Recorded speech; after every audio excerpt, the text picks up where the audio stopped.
All India Muslim personal law board के अध्यक्ष ने कहा है कि वक्फ संशोधन एक्ट अगर पास होता है तो ये मुसलमानों के लिए बहुत ज़्यादा खतरनाक साबित होगा। मुसलमानों की मस्जिदें, कब्रिस्तान और तमाम जगह उनसे वापस ले ली जाएंगी। इसी तरीके का बयान दूसरी तरफ से भी आया है और ये सनातन बोर्ड की मांग की जा रही है। कहा जा रहा है कि जिस तरीके से वक्फ बोर्ड है उसी तरीके से सनातन बोर्ड भी बने। कानपुर के तमाम लोग हमारे साथ मौजूद, उनसे बात करते हैं और बात जानने का प्रयास करते हैं कि लोग क्या सोचते हैं इस मुद्दे को लेकर के। वैसे ये बताइए कि एक तरफ वक्फ बोर्ड को लेकर के कहा जा रहा है कि अगर संशोधन एक्ट पास हो गया तो मुस्लिमों की संपत्तियाँ जो हैं वो छीन ली जाएंगी, दूसरी तरफ अब सनातन बोर्ड की भी मांग की जा रही है। मुसलमानों को कुछ भला करना चाहते हो तो इतनी संपत्ति है, आप उनको किसी योजना में लाभ ना देके उनकी वक्फ संपत्ति के ऊपर सरकारी स्कूल, कॉलेजेस और भी जो उनकी जो है ज़रूरत की चीज़ है उन सबको जो है उस पर लाभान्वित करके उनको फ़ायदा पहुँचाया जा सकता है। क्योंकि इस देश में शिक्षा में हम लोग काफ़ी पिछड़ा हुए, मुस्लिम समाज की अगर बात की जाए तो जो है शिक्षा में काफ़ी अभी आज भी पिछड़ा है।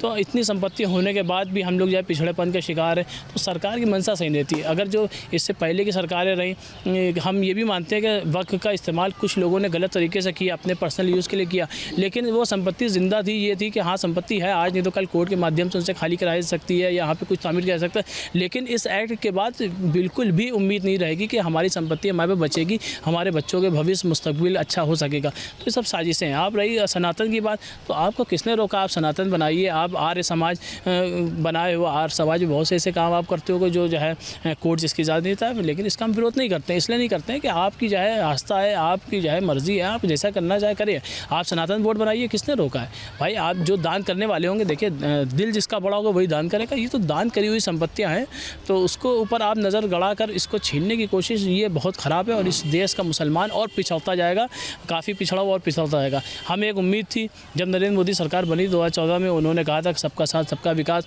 उन्होंने कहा था कि मुसलमानों के हाथ में एक हाथ में कंप्यूटर, एक हाथ में कुरान देखना चाहते हैं। एक उम्मीद जागी थी कि शायद इस देश में परिवर्तन आएगा, लेकिन करनी और कतनी में बड़ा फ़र्क निकला। कपड़ों से पहचाने जाएंगे, ये सब तरह की बातें कही गई। तो हमें नहीं लगता इस देश का जो है उद्धार, मुसलमानों को उद्धार होगा।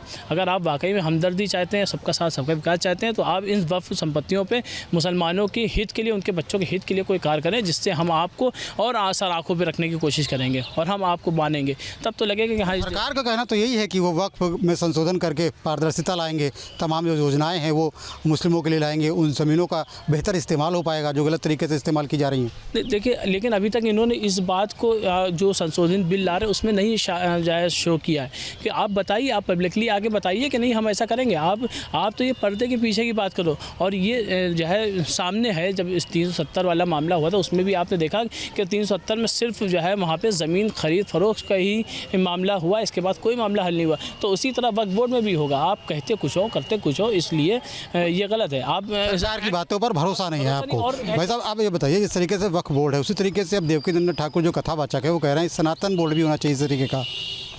सर देखिए, ये उनके आस्था, उनके धर्म का मसला है। हम सिर्फ इस वक्त वक्फ बोर्ड पे बोलने आए हैं।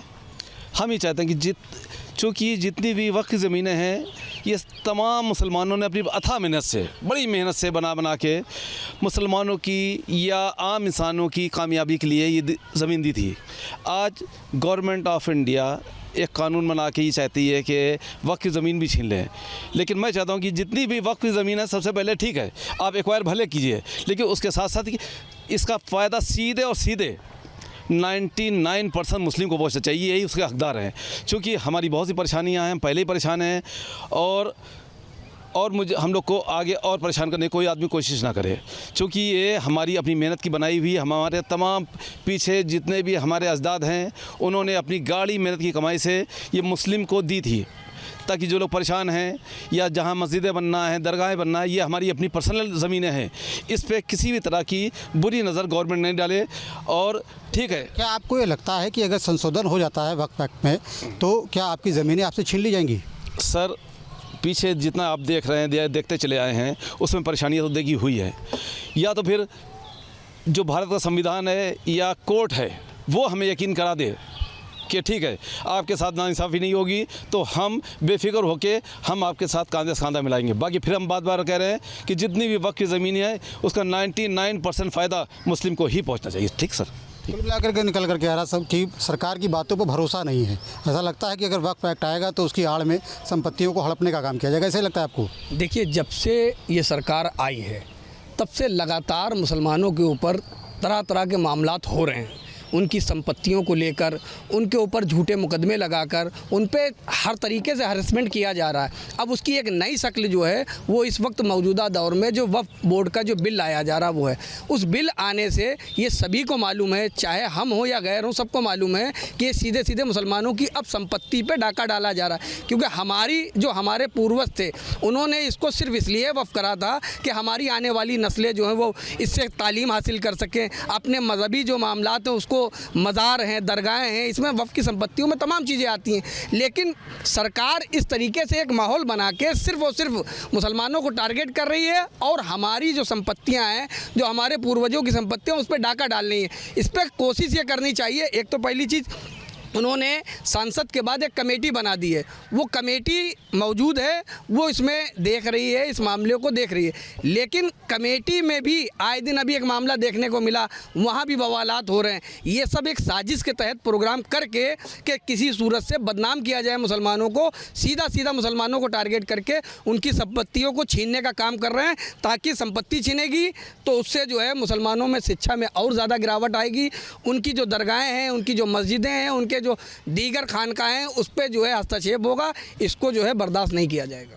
इसको बर्दाश्त नहीं किया जाएगा। जिस तरीके से all India Muslim personal law board के अध्यक्ष कह रहे हैं कि जेलें भर दी जाएंगी, तो आपको लगता है कि ये नौबत आएगी? देखिए, all India Muslim personal law board का एक अपना मौक़िफ़ है, उनका एक अलग मामला है, उसमें हम जो है नहीं बोल सकते क्योंकि वो उनका एक अपना मामला है। लेकिन हाँ, क्योंकि कोई भी है, किसी का अगर घर छीनेगा तो वो रोड पे तो आएगा कानून के दायरे में रह के। लेकिन फिर एक बार यही चीज़ है कि हमको अगर कुछ भी अपना विरोध दर्ज कराना या तमाम मामलात हमें करना है तो कानून के दायरे में आके हम पहले कानूनी लड़ाई लड़ेंगे। हमारे लिए जुडिशनरी भी मौजूद है, हमारे लिए और भी तमाम चीज़ें, तो हमें पहले उस पर काम करने की ज़रूरत है, ना कि हम जेल भरो आंदोलन करें या हम कुछ करें। ये सब तो अब एक राजनीति है और राजनीति के तहत ये लोग तमाम तरीके के जो है इन्हीं मुद्दों में कहीं ना कहीं आके, जैसे और तमाम तंजीमें हैं वो अपने मुद्दों को बनाने की कोशिश करती है। इससे पहले भी तमाम और तंजीमें थी, उन्होंने भी मुसलमानों को हमदर्दी करने के लिए, दिखावे के लिए मीडिया पे आके काम करा।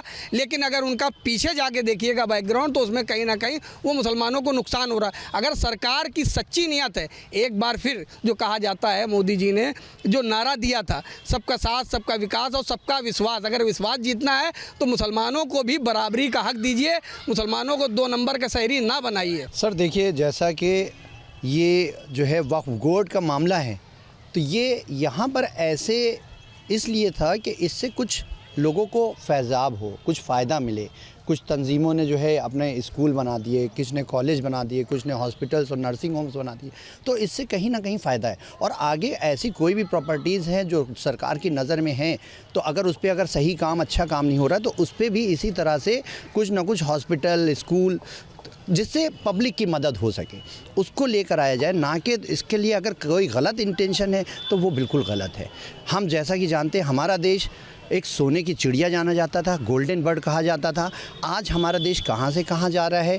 नो डाउट सरकार ने बहुत अच्छे काम किए हैं, बहुत अमेंडमेंट किए हैं, हमारी सरकार बड़ा अच्छा काम कर रही है। लेकिन उस काम के बीच में बस एक छोटी सी, बहुत छोटी सी चीज़ है, ये जो धर्मवाद आ गया है, जाति। इस अमेंडमेंट को लेकर के शक शुबह है भाई। अब लोग जब घबरा रहे हैं, डर रहे हैं, तो थोड़ा सा कहीं ना कहीं तो शक शुबा होगा कि भाई कुछ ना कुछ तो भाई ये अमेंडमेंट क्यों आगे बढ़ रहा है।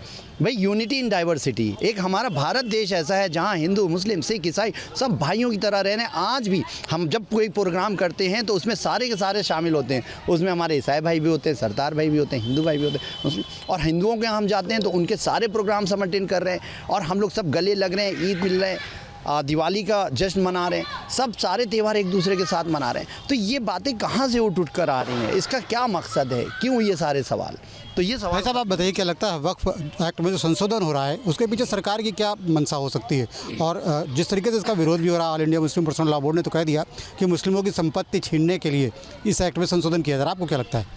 देखिए, सन 47 से जंग आज़ादी से के बाद और जंग आज़ादी में तीनों वर्गों ने मिल के जो है आज हमारे जो आज हम आज़ाद भारत में हम आज रह रहे हैं, उसमें तीनों वर्गों का उसमें सहयोग रहा है। उसमें हिंदू, मुस्लिम, सिख और तमाम जितने भी लोगों ने जो अपनी कुर्बानियाँ दी हैं, आज हम उनकी कुर्बानियों को भूल चुके हैं और हम आपस में लड़ रहे हैं। सबसे पहले हमें इसको ख़त्म करना पड़ेगा। तब हम अपने देश को अपने लोगों को आगे बढ़ा पाएंगे। और जहाँ तक ये वक्फ बोर्ड का ताल्लुक़ है, वक्फ बोर्ड सन 47 के बाद से वक्फ बोर्ड एक बहुत बड़ा जो है डिपार्टमेंट लोगों के सामने आया था, जो मुसलमानों ने खाली अपने लिए ही नहीं पूरे देश के लिए मुसलमानों ने इसको तमाम वक्फ किए थे। और मुसलमानों ने अपने लोगों के साथ साथ दूसरे वर्गों के लिए भी इसको डेवलपमेंट के लिए लोगों को दी गई थी।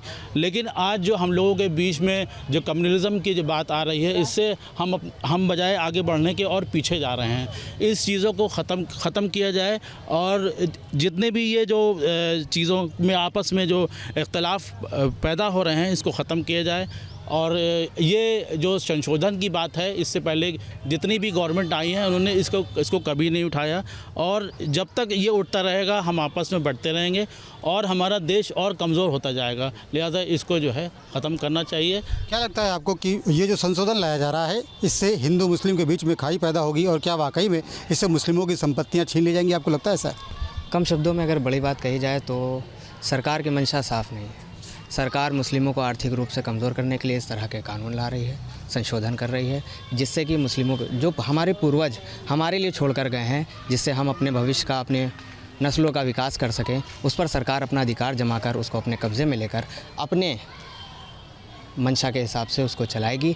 और बीजेपी के बड़े बड़े लीडर्स बड़े बड़े मंचों से इस तरह के दावे करते हैं कि हमने ये कर दिया, हमने वो कर दिया, तो ये कहीं ना कहीं देश को बांटने की बात है। वक्फ को लेकर के जो संशोधन हो रहा है उसमें सरकार की मंशा ठीक नहीं है। दरअसल अभी तक सरकार का जो कार्यकाल रहा है वो मुसलमानों का विश्वास जीतने में सफल नहीं रही है। यही वजह है कि इस संशोधन को लेकर के लोगों में तमाम शक है और यही वजह है कि लोग कह रहे हैं कि अगर संशोधन होता है, ज़रूरत पड़ी तो सड़कों पर भी उतरेंगे और तमाम जो दल हैं, जो पार्टियां हैं और जो संगठन हैं, वो इन भावनाओं का फ़ायदा भी उठाना चाहते हैं। वीडियो जमीन सिंह के साथ श्याम तिवारी, न्यूज़ स्टेट कानपुर।